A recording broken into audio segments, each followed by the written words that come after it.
السلام علیکم دوستو، آج ہم آپ کو بتائیں گے کہ یہ پٹھان کون ہے اور یہ کس کی اولاد ہیں.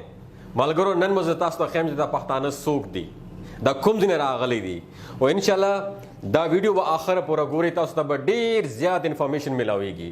یاد رکھیے دوستو، پٹھان یا پشتون وہ قوم ہے جو پوری دنیا میں غیرت اور بہادری کی مثال سمجھی جاتی ہے. تاریخ گواہ ہے کہ نہ تو کسی یہ بادشاہ سے ڈرے ہیں اور نہ ہی کبھی کسی ظالم حکمران کا خوف طاری ہوا ہے ان کے اوپر. دنیا میں اب تک کئی بڑی بڑی اقوام نے متعدد بار لاتعداد بار پٹھانوں کو زیر کرنے کی کوشش کی ہے، مگر سب کے سب ناکام رہے ہیں. اور آدھی دنیا فتح کرنے والے الیگزینڈر سکندر اعظم نے بھی جب افغانستان کے اندر اپنا قدم رکھا تو پٹھانوں نے دنیا کی سب سے بڑی منظم فوج کو بھی دھول چٹا دی، اور یہ سلسلہ امریکہ کو افغانستان سے بھگانے کی صورت میں آج تک ایسے ہی جاری ہے. لیکن خبر ادا جدے پختانے دی سوک آخرکار یہ پٹھان ہیں کون، اور یہ کس نسل سے تعلق رکھتے ہیں، اور یہ کس نبی کی امت میں سے ہیں، اور رسول اللہ صلی اللہ علیہ وآلہ وسلم نے ان لوگوں کے لیے کیا دعا فرمائی تھی. آج کی اس ویڈیو میں ہم آپ کو دنیا کی اس بہادر قوم کے بارے میں ڈسکس کریں گے جس کو دنیا پٹھان اور افغان کہتی ہے. دوستو افغان اس لیے کہتے ہیں کہ افغان حضرت سلیمان علیہ السلام کے ایک بیٹے کا نام تھا، اور ان کو جنات کی زبان کافی پسند آیا کرتی تھی. لہٰذا انہوں نے اپنے والد سلیمان علیہ السلام سے کہا کہ آپ جنات کو آرڈر پاس کریں کہ مجھے اپنی زبان سکھائیں. لہٰذا حضرت سلیمان علیہ السلام کے حکم پر جنات نے افغان کو ان کی زبان سکھائی. آپ نے اکثر دیکھا ہوگا اپنے علاقے میں لوگ کہتے ہیں کہ یار یہ پشتو جو ہے نا یہ تو جنوں کی زبان ہے، اس کے پیچھے لاجک بھی یہی ہے، اور بعد میں یہی زبان پختون کے نام سے مشہور ہوئی. پٹھانوں کی اصلیت اور قومیت کے بارے میں جو روایات ہیں وہ یہ ہیں کہ پٹھان حضرت ابراہیم علیہ السلام کی اولاد میں سے ہیں اور حضرت اسحاق علیہ السلام کی اولاد ہیں. یعنی یہ لوگ اپنی قومیت کے اعتبار سے کون ہیں؟ بنی اسرائیل ہیں. دراصل حضرت یعقوب علیہ السلام کا لقب اسرائیل تھا، اس لیے ان کی اولاد کو بنی اسرائیل کہا جاتا ہے. حضرت یعقوب علیہ السلام کے کتنے بیٹے تھے؟ 12 بیٹے تھے، اور انہی سے بنی اسرائیل کی 12 قومیں آگے چلیں، اور تاریخ دانوں کے مطابق انہی میں سے ایک قوم ان پختونوں یا پٹھانوں پر بھی مشتمل تھی. جب رسول اللہ صلی اللہ علیہ وآلہ وسلم نے دین اسلام کی تبلیغ شروع کی اور لوگ جوک در جوک جب اسلام قبول کرنے لگے تو اس وقت پٹھان قوم کا سردار پتہ ہے کون تھا؟ اس وقت پٹھان قوم کا سردار جس کا نام قیس عبد الرشید تھا، اور اپنے پورے خاندان کے ساتھ آپ صلی اللہ علیہ وآلہ وسلم کی خدمت میں حاضر ہوا اور آپ کے ہاتھ پر بیعت کر کے مسلمان ہو گیا.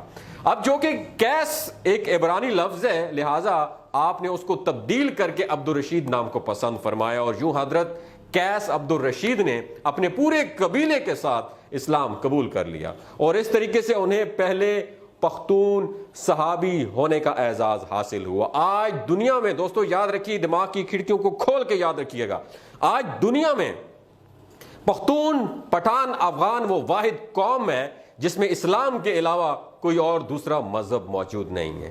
اور اگر آپ کسی پختون سے پٹھان سے پوچھیں گے کہ وہ مسلمان ہے یا پختون، تو آپ کو جواب کچھ اس طرح ملے گا کہ آپ کی دماغ کی کھڑکیاں کھل جائیں گی کہ ہم لوگ پچھلے 5000 سال سے پٹھان پختون اور افغان ہیں، جبکہ پچھلے 1400 سال سے ہم مسلمان ہیں. اب سوال یہ پیدا ہوتا ہے کہ افغان قوم کو پٹھان کیوں کہا جاتا ہے؟ تو اس کے پیچھے کچھ واقعہ یوں ہے کہ جب کافروں نے مکہ مکرمہ پر قبضہ کر لیا تو رسول اللہ صلی اللہ علیہ وآلہ وسلم نے حضرت خالد بن ولید کو آرڈر پاس کیا کہ جاؤ اور اپنے افغان بھائیوں کو جہاد پر بلا لاؤ. لہذا حضرت خالد بن ولید کہاں گئے؟ افغانستان کی طرف روانہ ہوئے، اور افغانی سردار قیس عبد الرشید کو رسول اللہ صلی اللہ علیہ وآلہ وسلم کا پیغام ارسال کیا، اور پھر جلد ہی قیس عبد الرشید کی قیادت میں افغانستان سے پختونوں کا ایک بہت بڑا لشکر مکہ مکرمہ کی طرف روانہ ہو گیا. شام کو حضرت خالد بن ولید نے آپ صلی اللہ علیہ وآلہ وسلم کو یہ خوشخبری گڈ نیوز سنائی کہ افغانیوں نے آتے ہی مشرکین کا قتل عام شروع کر دیا ہے، اور تمام کافروں کا صفایا کر کے اب افغانی مکہ مکرمہ پر قابض ہو چکے ہیں. جب رسول اللہ صلی اللہ علیہ وسلم نے یہ سنا تو اس وقت آپ کی زبان مبارکہ سے یہ الفاظ نکلے. پتہ ہے کون سے الفاظ تھے؟ بطان کون سے الفاظ تھے؟ بطان. پھر آپ صلی اللہ علیہ وآلہ وسلم نے فرمایا کہ اللہ ان کی آل اولاد کو فروغ بخشے گا اور ان کے قبیلے کی طاقت اور تعداد، اسٹرینتھ سب سے زیادہ ہوگی. اس کے بعد آپ صلی اللہ علیہ وآلہ وسلم نے فرمایا کہ اس مرد یعنی پہلے پختون صحابی قیس عبد الرشید کی نسلوں میں سے ایک عظیم قبیلہ پیدا ہو جس کے افراد قیامت تک سلامتی اور اتحاد کے ساتھ شریعت اسلامی پر ثابت قدم رہیں گے. اب لفظ میں بتاتا ہوں کہ یہ جو لفظ آپ صلی اللہ علیہ وسلم نے فرمایا نا کہ بطان، بطان ایک عربی زبان کا لفظ ہے جس کا مطلب ایک ایسی سخت لکڑی ہوتی ہے جو کہ بڑے بڑے سمندری جہازوں میں لگائی جاتی ہے، جس کو سمندر کا خطرناک پانی بھی ڈیمیج نہیں کر سکتا. یعنی پٹھانوں کو ان کا یہ نام خود آپ محمد صلی اللہ علیہ وسلم نے دیا تھا، اور جب یہ لفظ بطان برصغیر میں پہنچا تو بطان سے ہوتا ہوا کیا بن گیا؟ پٹھان ہو گیا. آج اس قوم کو فارسی میں پشتون اور ان کی مقامی زبان میں جہاں ہم رہتے ہیں پختون اور اردو زبان میں پٹھان کہہ کے پکارا جاتا ہے. یہ قوم پوری دنیا کے مختلف علاقوں میں پھیلی ہوئی ایک غیرت مند قوم شمار کی جاتی ہے جس میں افغانستان، پاکستان اور بھارت اول نمبر پر آتے ہیں. پٹھانوں نے قیام پاکستان کے اندر بھی بھرپور حصہ لیا تھا، اور بعض انگریز مورخین کا ماننا ہے کہ یہ پٹھان قوم آرجینیا کے کسی حصے میں رہا کرتی تھی، اور آرجینیا کے لوگوں کا بھی یہی کہنا ہے کہ پٹھان قوم انہی کا ایک حصہ ہے.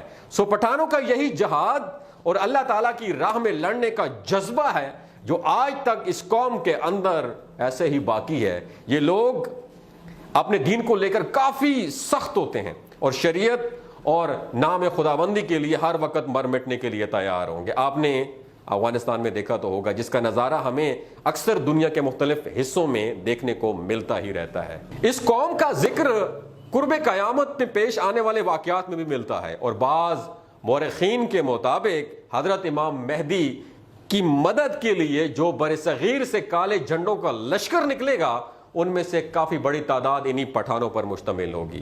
اسی لشکر کے بارے میں آپ صلی اللہ علیہ وآلہ وسلم کا فرمان ہے کہ قرب قیامت اس کالے جھنڈے والے لشکر کا راستہ دنیا میں کوئی بھی نہیں روک پائے گا، یہاں تک کہ یہی کالے جھنڈے بیت المقدس کے اندر نصب کر دیے جائیں گے. جبکہ بعض دوسری احادیث کے مطابق غزوہ ہند کا آغاز بھی خراسان یعنی موجودہ افغانستان سے ہی ہوگا. چنانچہ افغانیوں کی اس قدر غیرت، جرت اور بڑی بڑی سپر پاورز کو بغیر کسی ہتھیاروں کی دھول چٹا دینا، یہ سب یقیناً آپ محمد مصطفیٰ صلی اللہ علیہ وآلہ وسلم کی دعاؤں کا ہی اثر ہے جو کہ آپ نے اس قوم سے خوش ہو کر ان کے حق میں اللہ تعالیٰ کے حضور دعا کی تھی. دوستو زکا پورا تاسو ته ویم چې خپه کیږئ ما انشاءالله به مونږ وخت به بیا راځي که تاسو دا ویډیو ښه ولګي دا پورا دنیا ته ورسوئ چې پتہ ولگی دا پختانہ څوک دی.